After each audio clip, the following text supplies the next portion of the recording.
नमस्कार। कक्षा 10वीं विषय सामाजिक विज्ञान अध्याय 1 यूरोप में राष्ट्रवाद का उदय। इसके अंतर्गत भाग 1 में फ्रांसीसी क्रांति और राष्ट्र के विचार के बारे में अध्ययन करेंगे। इस पाठ को समझने से पहले हम दो शब्दों के बारे में स्पष्ट करते हैं। पहला है राष्ट्र क्या है।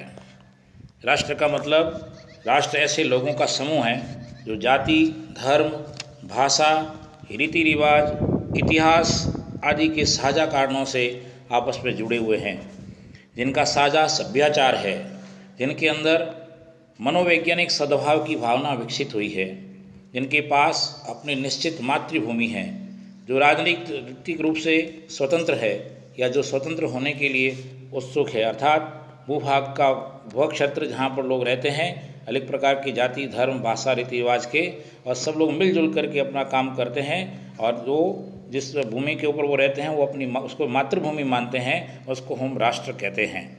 दूसरा शब्द आता है राष्ट्रवाद, अर्थात राष्ट्र के प्रति निष्ठा, उसकी प्रगति और उसके प्रति सभी नियम आदर्शों को बनाए रखने का सिद्धांत राष्ट्रवाद कहलाता है। आज ये राष्ट्रवाद ही है जिसके कारण से हमारे देश को 1947 के अंदर आज़ादी मिली।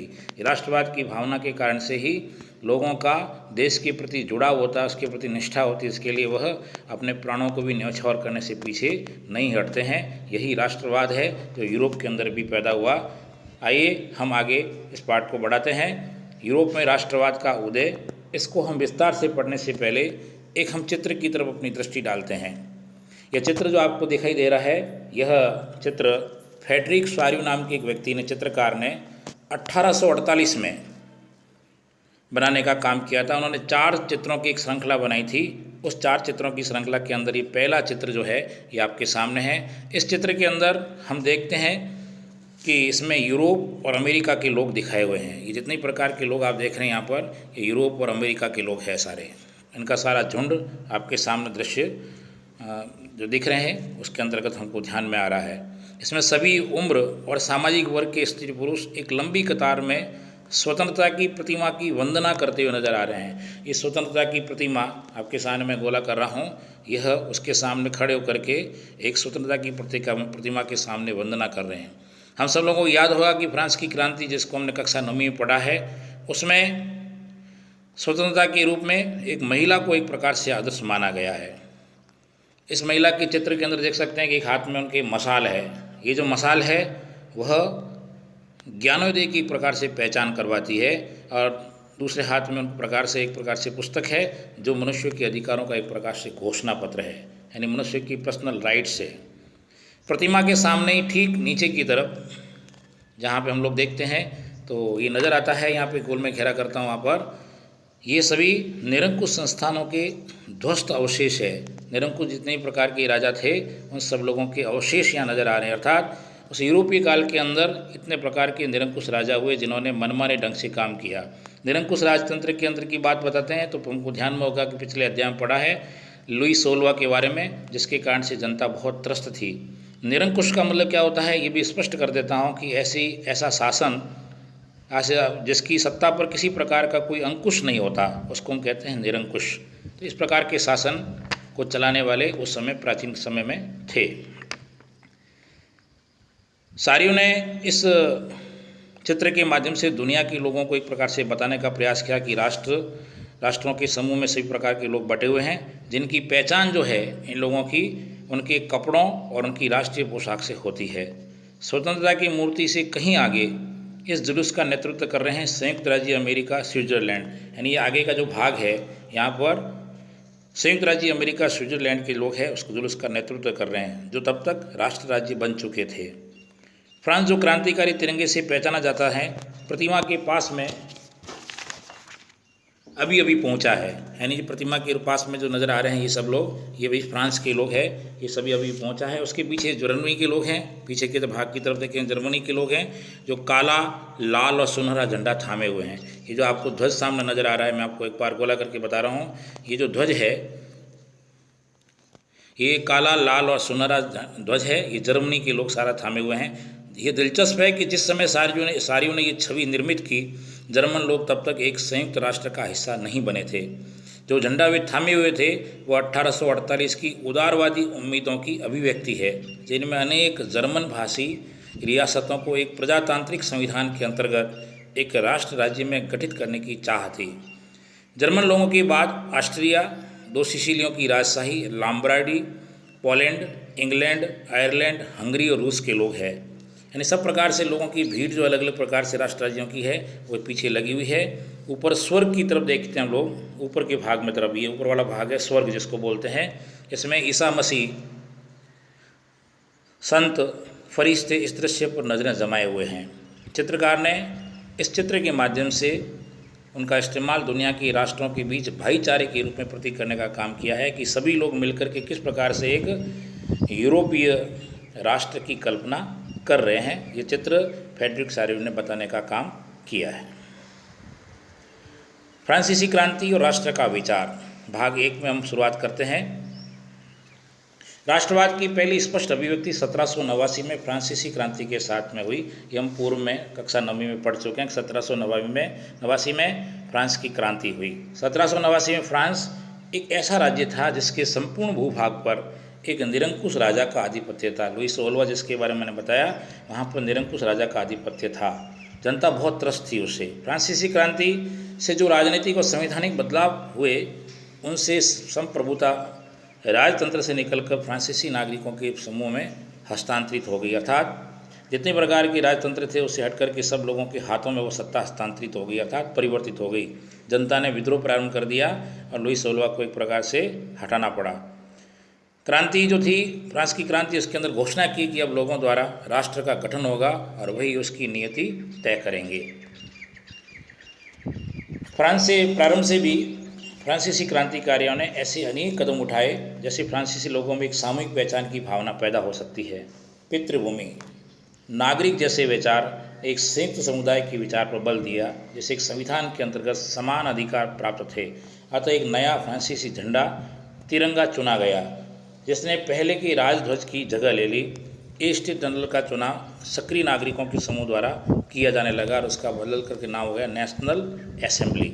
अर्थात फ्रांस की क्रांतिकारी ने अपनी एक अलग पहचान बनाने की दृष्टि से एक ध्वज जो राजध्वज के रूप में है उसको स्थापित किया और सब लोगों को मन में भावना जगी कि यह हमारी पितृभूमि है, हम इसके नागरिक हैं। अर्थात जिस प्रकार से भारत के अंदर भारत माता कहते हैं, यानी भारत में रहने वाले लोग इस धरती को माता के नाम से पुकारते हैं, वैसे ही यह हमारी फ्रांस की भूमि भी एक पितृभूमि है और हम इसके नागरिक हैं। ऐसे विचार उनके अंदर राष्ट्रवाद के प्रबल हुए। नई स्तुतियाँ रची गई, शपथें ली गई, संगीतों का गुणगान हुआ, शहीदों का गुणगान हुआ और ये सब राष्ट्र के नाम पर हुआ। अर्थात नई नई रचनाएं हुई, गीतों के माध्यम से शपथ लेकर के शहीदों के गुणगान के बारे में करके, अर्थात उन्होंने अपना इस राष्ट्र के प्रति कितना बलिदान दिया है, अपने प्राणों को भी न्यौछावर कर दिया, इस प्रकार के गुणगान के माध्यम से, और ये सब राष्ट्र के नाम पर उन्होंने करने का प्रयास किया। एक केंद्रीय प्रशासनिक व्यवस्था लागू की गई जिसने अपने भूभाग में रहने वाले सभी नागरिकों के लिए समान कानून भी बनाए। अर्थात फ्रांस के लोगों ने एक प्रकार से राजतंत्र हटा करके जैसे जनतंत्र स्थापित हुआ तो उन पर कानून भी बनाने प्रारंभ कर दिए। सबको समान रूप से देखने की दृष्टि से उन्होंने ये कानून भी बनाए। आंतरिक आयात निर्यात शुल्क समाप्त कर दिए गए। भार तथा नापने की एक समान व्यवस्था लागू की गई। क्षेत्रीय बोलियों को हतोत्साहित किया गया, अर्थात क्षेत्र की अलग प्रकार की भाषाएँ थी, बोलियाँ थी, उन सबको हतोत्साहित यानी उनको एक प्रकार से नकार दिया गया। पेरिस में फ्रेंच जैसी बोली और लिखी जाती थी, फ्रेंच जो भाषा थी उसको वो बोलते भी थे, लिखते भी थे, और उसी भाषा को उन्होंने राष्ट्रभाषा के रूप में स्वीकार कर लिया। क्रांतिकारियों ने यह भी घोषणा की कि फ्रांसीसी राष्ट्र का ये भाग्य और लक्ष्य था कि वह यूरोप के लोगों को निरंकुश शासकों से मुक्त कराए। दूसरे शब्दों में फ्रांस यूरोप के अन्य लोगों को राष्ट्रों में गठित होने में मदद भी देगा। यानी फ्रांस की एक प्रकार से योजना थी। फ्रांस के अंदर राष्ट्रवाद का उदय तो हुआ ही, उसके साथ साथ में आसपास के जितने जो थे यूरोपीय राज्य थे उनको भी एक प्रकार से उसके अंदर राष्ट्रवाद की भावना पैदा हो, इस प्रकार का उन्होंने प्रयास किया और उन्होंने मदद देने का भी आश्वासन किया। जब फ्रांस की घटनाओं की खबर यूरोप के विभिन्न शहरों में पहुंची तो छात्र तथा शिक्षित मध्य वर्ग के अन्य सदस्य भी जैकोबिन क्लब की स्थापना करने लग गए। अर्थात छात्रों और शिक्षकों के अंदर भी राष्ट्रवाद की भावना जगे, इसके लिए जैकोबिन क्लब स्थापित किए गए। उनकी गतिविधियों और अभियानों ने उन फ्रेंच सेनाओं के लिए रास्ता तैयार किया जो 1790 के दशक में हॉलैंड, बेल्जियम, स्विट्जरलैंड और इटली के बड़े इलाके में घुसी। क्रांतिकारी युद्धों के शुरू होने के साथ ही फ्रांसीसी सेनाएं राष्ट्रवाद के विचार को विदेशों में भी ले जाने लगी, अर्थात आसपास के क्षेत्रों में भी राष्ट्रवाद का विचार पनपे, ऐसा उन्होंने प्रयास किया। नेपोलियन के बारे में जानकारी प्राप्त करते हैं। नेपोलियन का जो शासन था, उसने अपने फ्रांस पर अपना शासन चलाया तो प्रजातंत्र को हटा करके राजतंत्र स्थापित करने का काम किया, कानून को सबके सामने बराबर ला कर रख दिया, संपत्ति अधिकार को सुरक्षित बनाने का काम किया। ये सब बातें अपन इसके अंदर पढ़ने वाले हैं। नेपोलियन के नियंत्रण में जो विशाल क्षेत्र आया, वहाँ उसने ऐसे अनेक सुधारों की शुरुआत की जिसमें फ्रांस में पहले से प्रारंभ किया जा चुका था। फ्रांस में राजतंत्र वापस लाकर नेपोलियन ने निस्संदेह वहाँ प्रजातंत्र को नष्ट कर दिया, यानी निरंकुश राजतंत्र था उसको हटा करके फ्रांस की जनता ने वहाँ पे प्रजातंत्र स्थापित किया, लेकिन नेपोलियन ने पुनः राजतंत्र वापस लाया, प्रजातंत्र को नष्ट कर दिया। मगर प्रशासनिक क्षेत्र में उसने क्रांतिकारी सिद्धांतों का समावेश किया ताकि पूरी व्यवस्था अधिक तर्क संगत और कुशल बन सके, अर्थात वहाँ जो एडमिनिस्ट्रेशन है किस प्रकार से ठीक हो सकता है, उसने उसको सुधार करने का प्रयास किया। 1804 की नागरिक संहिता, जिसे आमतौर पर नेपोलियन की संहिता के नाम से जाना जाता है, उसने अनेक प्रकार की बातें नेपोलियन ने तय की, जिसको हम नेपोलियन की नागरिक संहिता के नाम से जानते हैं। पहला है, जन्म पर आधारित विशेषाधिकार समाप्त कर दिए गए। दूसरा, उसने कानून के समक्ष बराबरी और संपत्ति के अधिकार सुरक्षित बनाया। इस संहिता को फ्रांसीसी नियंत्रण के अधीन क्षेत्र में भी लागू किया गया, यानी दो प्रकार की बातें यहाँ आ गई, जन्म पर आधारित विशेषाधिकार समाप्त करना और कानून के समक्ष बराबरी और संपत्ति के अधिकार को भी सुरक्षित बनाना। फिर डच गणतंत्र स्विट्जरलैंड, इटली और जर्मनी में नेपोलियन ने प्रशासनिक विभाजनों को सरल बनाया, सामंती व्यवस्था को खत्म किया और किसानों को भूदासत्व और जागीरदारी शुल्कों से भी मुक्ति दिलाने का काम किया, यानी भूमि के ऊपर एक प्रकार से गुलाम रह करके जिस प्रकार से वो ज़मीन के ऊपर अपनी खेती बाड़ी किसानी काम करते थे, उससे उनको मुक्त करवाया। जागीरदारों के द्वारा अनेक प्रकार का जागीरदारी शुल्क लिया जाता था, जिसको हम लगान भी कह सकते हैं, उससे भी उनको मुक्ति दिलाई। शहरों में कारीगरों के श्रेणी संघों की नियंत्रण तो हटा दिया गया, यातायात संचार व्यवस्थाओं को सुधारा गया, किसानों, कारीगरों, मजदूरों और नए उद्योगपतियों ने नई नई मिली आज़ादी भी चखी।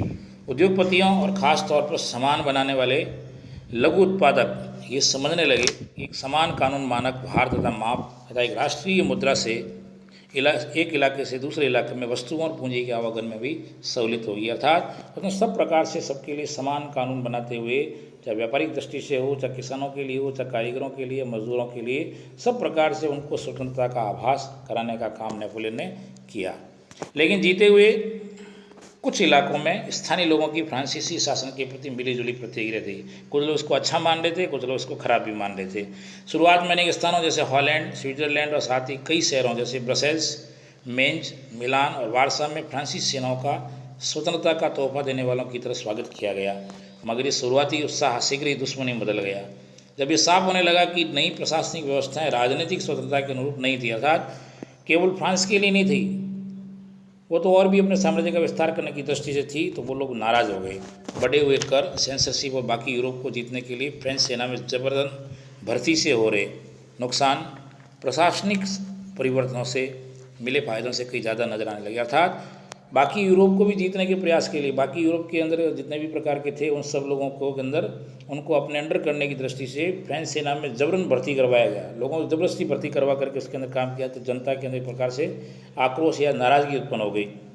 इस कारण से एक प्रकार से कुछ लोग उनसे स्थानीय फ्रांसीसी शासन के लिए नाराज़ भी थे।